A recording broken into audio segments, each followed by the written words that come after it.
All right, welcome everyone to the information session for Singular Humanitarian Experience. We'll be talking specifically about what it is that makes a she expedition something that's extraordinary and something that's life-changing and wonderful and something you won't want to miss. And we'll be talking specifically about the expeditions in 2014, Nepal, Guatemala, and Kenya. And my name is Scott Porter. I'm on the executive committee for SHE, and Jenny Baird is also going to be presenting throughout the time here that we have together. She is on the steering committee and director of marketing. And so we're super excited to have everyone dial in or chime in or watch this wherever you are. There's some pretty amazing things going on this year, and we're excited to tell you about them. So thank you again for your time, and we'll go ahead and get started. Let's see. There we go. So Singular Humanitarian Experience was really conceptualized, or the genesis behind the organization was a group of friends, LDS singles, that were looking for something more. We wanted to travel abroad and meet new and wonderful people, like-minded individuals, but to really harness our skill sets to make a difference in the world, and not just go on another singles cruise, but go on an amazing experience and serve together with wonderful people, and like it says on this slide, meet and experience an extraordinary people and country while we're doing so, and really make a lasting difference. When we first started the organization in 2009, our first country that we went to was Guatemala. And as you look at this slide, this message here from President Monson was something that really drove us to continue the organization after we got back after that first expedition. Like it says here, when we can work together cooperatively to lift the level of let's see, there we go, level of life for so many people, we can accomplish anything. When we do so, we eliminate the weakness of one person standing alone and substitute the strength of many serving together.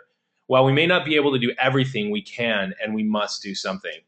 And so this something is what really propelled us to go forward as an organization. And so we decided we're 100% volunteer run, now a 501c3 legally recognized organization, nonprofit. And this is our mission. We are singles serving together around the world in sustainable humanitarian development. And as you see there below, we are all about empowering people, both ourselves, the expeditioners, as well as the people that we meet in the villagers in the countries that we serve, and affecting change, again, in both us as the expeditioners that go down and the locals as well. And and having just an amazing time while we do this. It's been such a blessing in my life and all of our lives to be able to serve in this way. And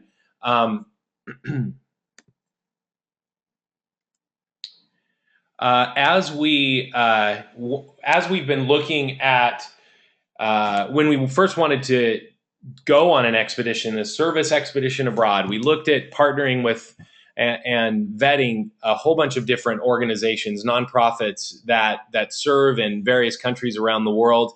And based on previous experiences that some of us had, as well as recommendations from other organizations, even the LDS Church, we conducted a bunch of research, and we looked at all of the records and the information and the mentality and the models and the mindset of various nonprofits. As we did, we found Choice Humanitarian, and it has just been a fantastic relationship that we've had with them. Choice Humanitarian, we partner with them on our expeditions. They have, as you see there, over 30 years of experience. They all have in each one of these countries that you see here listed, Guatemala, Bolivia, Mexico, Kenya, and Nepal. They all have in-country staff that are there year-round, to ensure that both the projects that we're on and the projects that we do when we're in country are a continuation of ongoing projects that they're working with the villagers on, or we start and the villagers continue when we leave. That is a huge advantage and something that was extremely important to us and is extremely important to us as an organization that focus on sustainability. They have excellent relationships with local nonprofits, with the government, with the village community, congregations and leadership teams. And another component that was extremely and is extremely important to us is this idea of an intercultural exchange, this human connection that we make with the villagers wherever we go in the world. And Choice has ways to facilitate a really outstanding interaction that we have with the locals. Let's see. All right.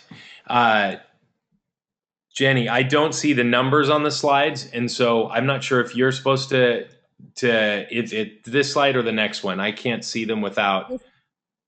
That's okay. This is me. Okay, you take it away, please. I'll take it away. No. So the slide you're looking at right now talks to essentially our history when we've gone on these expeditions. We've reached a really cool point in history where we've got 5 years behind us as Singular Humanitarian experience. And as you see up here, we've got 10 expeditions. That is a lot of sustainability. And if you take a look at the hours in Guatemala, Bolivia, Nepal, Peru, and Kenya, you know, every moment that every expeditioner has is an hour that really does make a drop of change in the world. Guatemala is a phenomenal place. This year, as we start looking ahead at our expeditions, there's a possibility that we will start to affect change in our third village.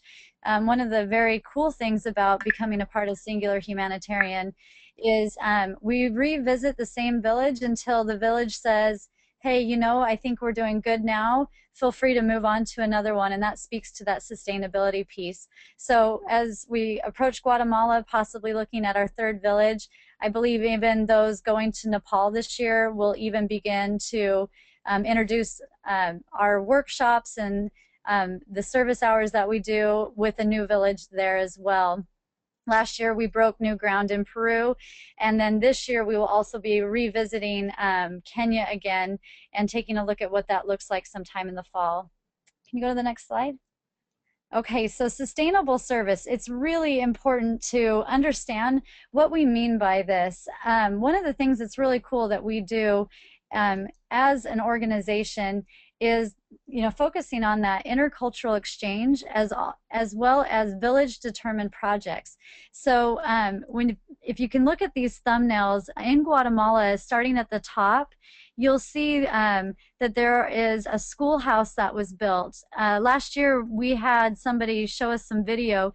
That schoolhouse was built in 2009. This year the villagers took it upon themselves to also build an auditorium. So not only are they now having a full service school take place there, but also they now have an auditorium where they can meet and have school meetings, and it's just very cool. In 2010 and 2011, we built a 22-room hospital. This hospital now has medical and rural health promoters that go to the hospital and help do workshops. Some of the workshops that we conduct with them, they're now taking it to this 22-room hospital, as well as some of the tribal leaders of the Kekchi Mayan people will come and they'll meet in the hospital and carry forward the sustainability of the Polochic Valley. They're in the hospital. You'll see we have started medical clinics. In 2013 in Guatemala, we put enough supplies to put 66 wood-saving stoves that are also stopping respiratory illnesses, and just really an amazing thing for villagers. We've been able to put these stoves in their homes. You see that in Nepal, we've dug more schools and medical clinics. We've painted and repaired schools in Kenya and Peru. In Bolivia, there was a water project. I think in Nepal, there's also been water projects. Everything that we do is truly done by the way that the country does them as well. If we're going to build something, we'll do it the Guatemalan or the Nepalese way. We really are just a shot of adrenaline when it comes to the service opportunities on these expeditions. And as we bond with the people, it really is sustainable. If I can just share a quick story, if you look up in the Guatemala, the top Guatemala picture of 2012, that was a medical clinic that we started, and you see us with the cinder blocks. We were really just building the foundation. In 1 year, the villagers were so excited that we were coming back to the village that they themselves took it upon them to finish the medical clinic and saved the groundbreaking ceremony done in Mayan to bless it and welcome it. They waited for us to come back. And you know, when it talks to that intercultural exchange, it is a beautiful thing that a relationship can actually make a difference. Next slide, please. So these are the expeditions that we're going to do in 2014. As you see, our very first one is going to be a unique expedition in Nepal. It's April 11th through the 20th. Usually our expeditions have about 50 people that go on the expeditions. We take in 5 teams of people. We usually bring in medical and dental, education, construction, and business development. And we conduct not only projects in those sustainable service projects that you saw, but we also host workshops specific to the needs of the villagers. When it comes to the dental and medical workshops, before the villagers can actually go in and get their teeth worked on or have their health issues looked at, they have to attend a workshop first in order to speak to, let's fix the root of the issue. Well, in Nepal this year, what makes this so unique is the villagers determined that what they need the most is a focus on education and business development. So they specifically asked that we do not bring medical and dental in, even though we are welcoming medical and dental providers to come on the expedition. But they said, you know what, our village really needs to focus on the education of our youth and our children. What do we do about that? And by the way, we also have some village development projects that we just need that shot of adrenaline for. So we are taking 15 men, 15 women. We still have some spots open for men. So if there's a way that you want to get involved in those workshops, it will be a very awesome and specifically focused expedition. Guatemala will go in July 26th to August 4th. And again, like I said earlier, they're thinking that we can actually go to a new village because the second one we've gone to is have given us the thumbs up that they're doing pretty good. And then October 11th through the 20th, we will venture again into Kenya, which is just an amazing experience in and of itself. Next slide.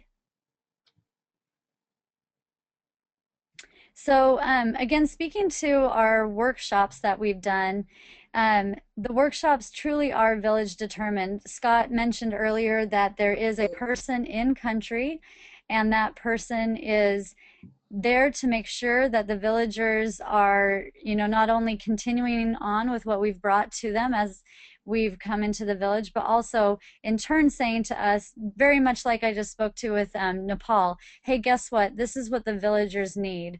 So that way we are truly helping them and not just thinking we can come in and change them in a way that they're not ready for or that's unnecessary.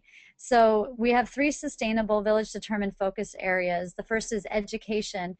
We really focus on teacher development, an exchange between the educators that we bring in as well as the educators that we have that are there in country. And one of the most beautiful things that we've come to find is a teacher is a teacher no matter where you're at. The teachers in the villagers really care about their students. They care about ensuring that they're meeting the government requirements. Some governments do require learning English, but these teachers have never spoken English in their lives. So as we come in and we're able to do a workshop with them, we find that they are really happy as they can now go forward and change generations. and meet the requirements that they have been given. With health, there's health promoters and midwife trainings. There are medical and dental clinics, health and sanitation workshops, women issues focusing, focus workshops, anything that could possibly be needed. And then, of course, the economy, how important it is for small business development, budgeting, finance, micro enterprise, everything that we can bring to them, we can, and we really focus on these three areas. Next. So what does a week look like with Singular Humanitarian, and what does it look like when we get into the country? So this is a snapshot, just kind of a quick generic calendar, but we pretty much hold true to it as much as possible. We arrive usually on a Saturday by 2 p.m. We try to make sure everyone's there. You land in country, you'll see somebody in a She t-shirt with a sign making sure that you can get on the shuttle and get to the hotel. You arrive at the hotel that night, there's an orientation. Sunday, there's LDS services that we've been able to get permission to host that are optional for the expeditioners to attend if they'd like to. And then usually Sunday, we get on a bus and we take a long bus ride either up into some mountains or wherever it takes to get to the villagers. We arrive, there's usually an awesome welcome ceremony, which you can see several of those on YouTube. And Monday, Tuesday, Wednesday, Thursday, Friday, we start doing our workshops and our projects and any seminars. Some countries, the villagers would welcome us into their homes, and they give us a day in the life experience, learning to make tortillas or other food or cutting wood, or what does their garden look like. You just really get to spend some time building that friendship as well as working on projects throughout the day. Usually there's one day a week we like to break and have some fun. It's great to do humanitarian service, but we're also here to bond with each other. And sometimes all you need is a good break. There's been times we've gone to waterfalls. There's been times we had a market day where we went into a town and we set up a kind of a little bit of a carnival booth where they were able to raffle off a goat, which is, awesome for a family to receive a goat. There's just been other tours that we've been able to see, and it's a good break that makes you come back and keep going stronger than ever before as you wrap up the week. Again, heading back home on a Sunday, and then you can usually depart on Monday morning. Also, a lot of groups will do pre or post travel. With Guatemala, several people like to go to Tikal or Lake Atitlan or Antigua. With Nepal, there's the Taj Mahal. With Kenya, there will be safaris, because if you're going over there, why not go on a safari? It's not necessary, and it's not coordinated through Singular Humanitarian, but definitely is something worth doing and coordinating with our expeditioners as well. We usually put a Facebook group out there and allow the expeditioners to make the travel plans as needed. So that is what a day, or I want to say a day in the life, but that is what a week in the life of Singular Humanitarian looks like. So Scott, I'll turn the next slide over to you. So thanks, Jenny. I mean, that goat story, that's like legendary. I really wish I could have been there and seen that goat and seen the family and experienced that. It's just awesome. What a cool experience. Here we have, these are the nitty gritty details, and all of this information is also on our website at singularhumanitarian.org. The expedition itself is $1,750, which is a she-only discount that Choice Humanitarian has extended to us. The deposit is required to reserve your spot, and again, at our website, registration is open for Nepal.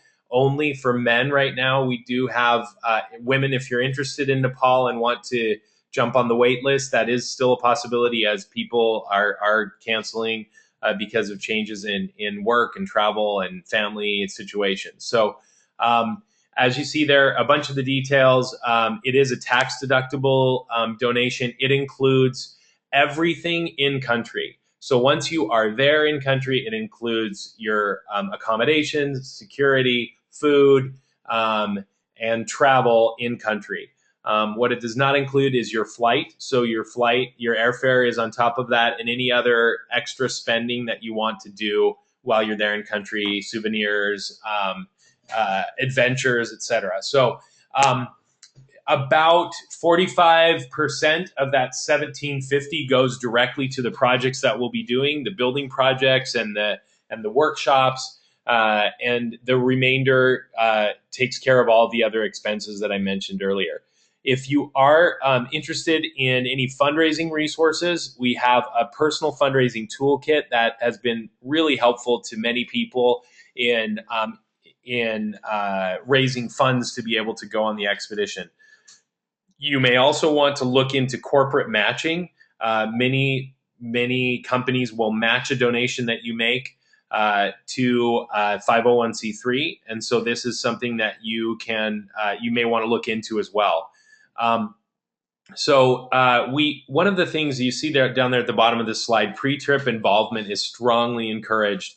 That's one piece of feedback that we get at the end of at most of the expeditions is, I wish I would have got more involved at the beginning before we left, and in the preparation of the materials that we're doing for the workshops. Granted, we're not always able to do that because of time constraints in our personal lives, but if you are able to do that, we definitely encourage you to get involved in either spearheading a committee or participating in a committee and getting the materials and especially the workshops and everything ready for when we get in country. So as far as like what this actually looks like when we are in country, granted this varies according to the country that we're at. What you see here are some pictures from our experience in Guatemala. We typically stay in pretty rustic / camping type accommodations. Some people have stayed in tents, but traditionally we stay together in separate men's and women's areas for either in a schoolhouse or in a community center with a cement floor, and bring your air mattresses. You see some air mattresses there, sleeping bags. Some people bring their bug tents, which is mosquito nets, which is especially helpful in Kenya. The food, they hire a cooking staff that is just exceptional. They cook really well, and we eat really well on our expeditions.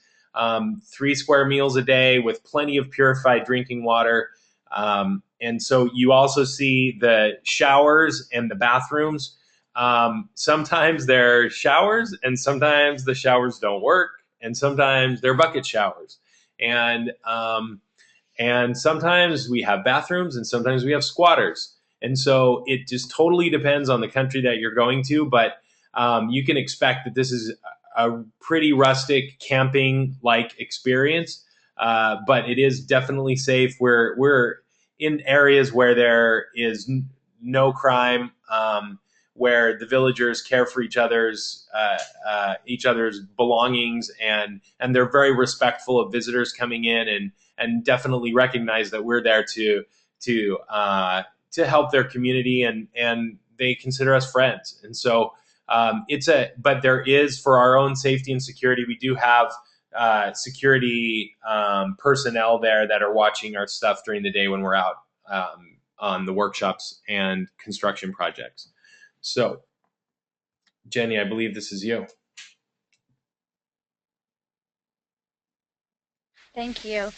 So as you can see, we have some fun, and make sure that we have some friends. One of the biggest things I want to share with you as far as fun, friends, and the expeditions is kind of speaking to expectations a little bit. I can tell you the very first time that I got on or went on an expedition, my first expedition was to Kenya.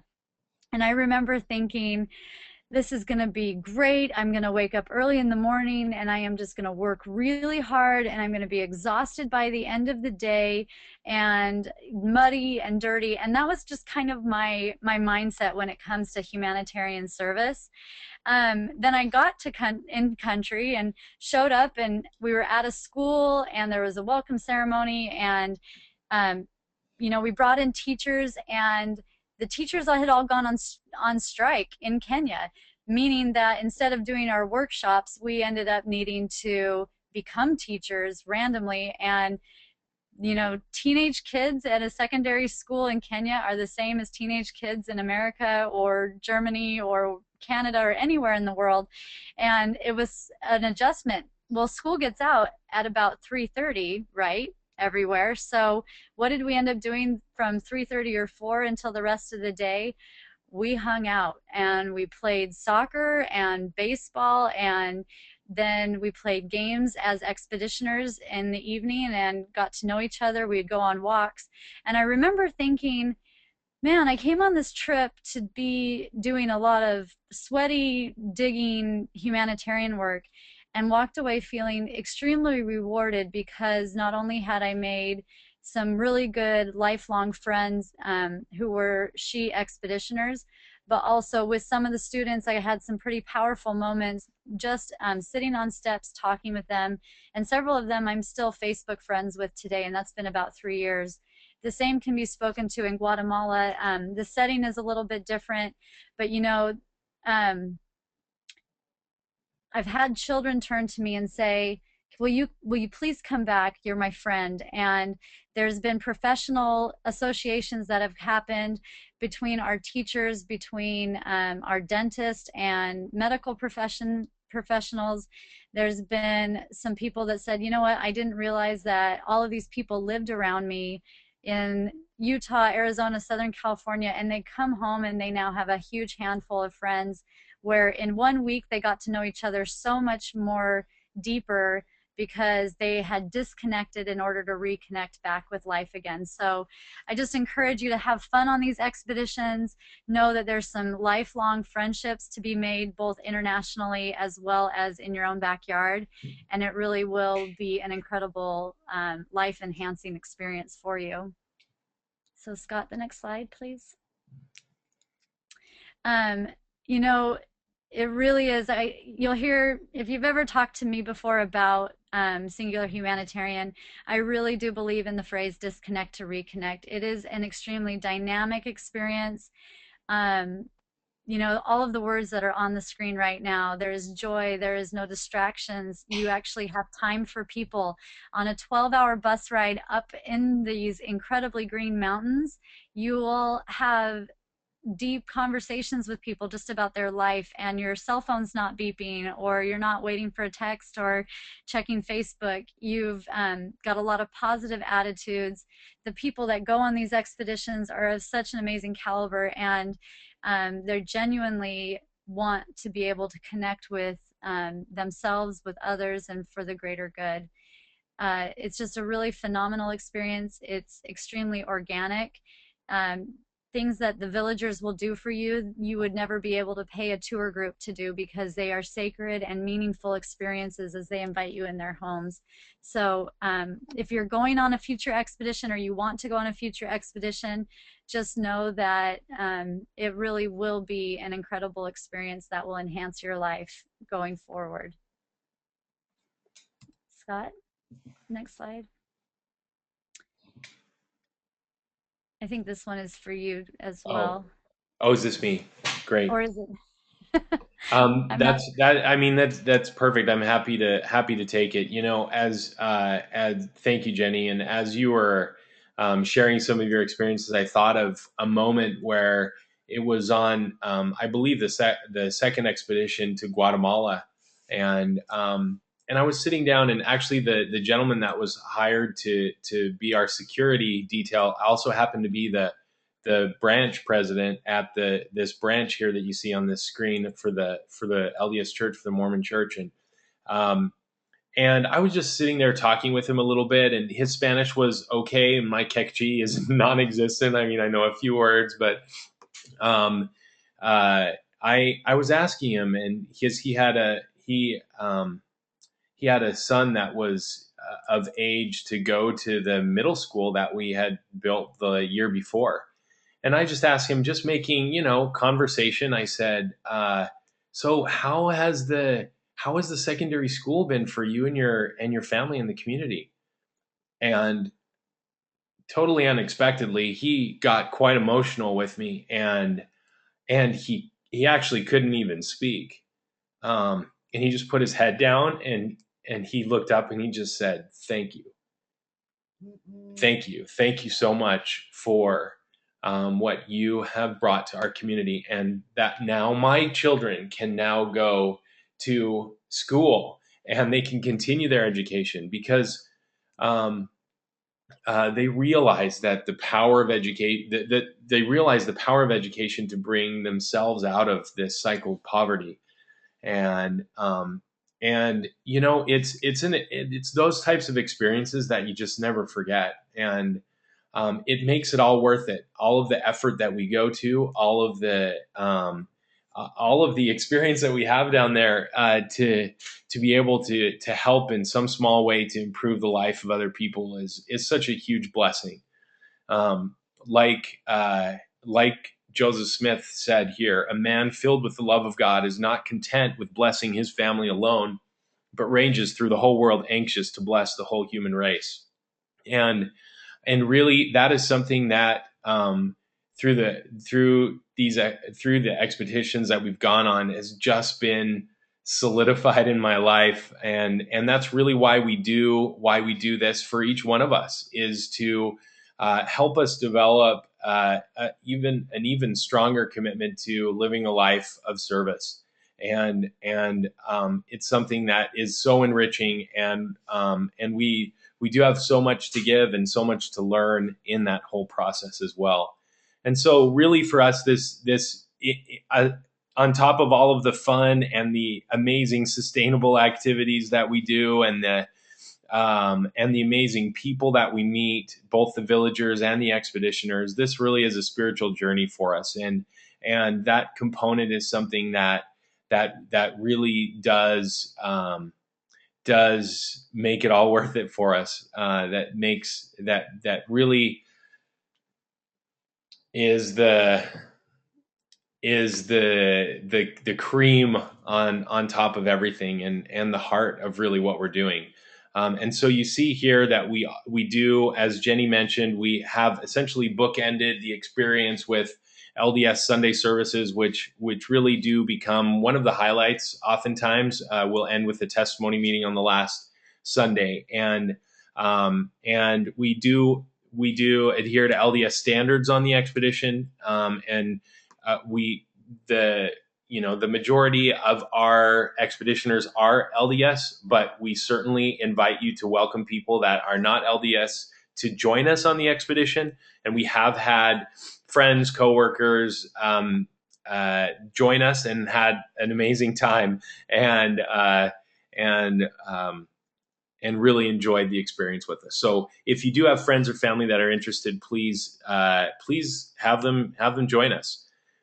I want to end on this slide specifically with expedition information for 2014.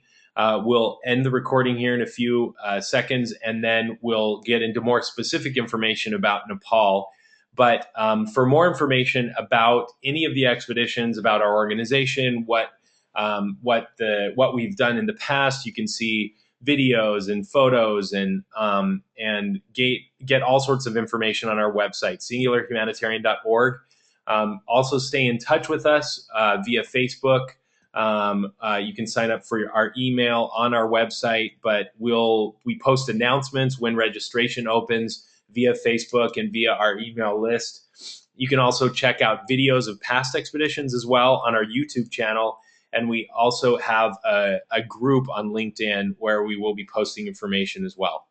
I'm going to continue after we stop the recording with further information specific to Nepal, and then open it up for questions. But again, want to thank everyone for taking the time to participate with us on the information session. And please stay in touch. Let us know if there's anything that we can answer for you. And we hope to see you on an expedition very soon.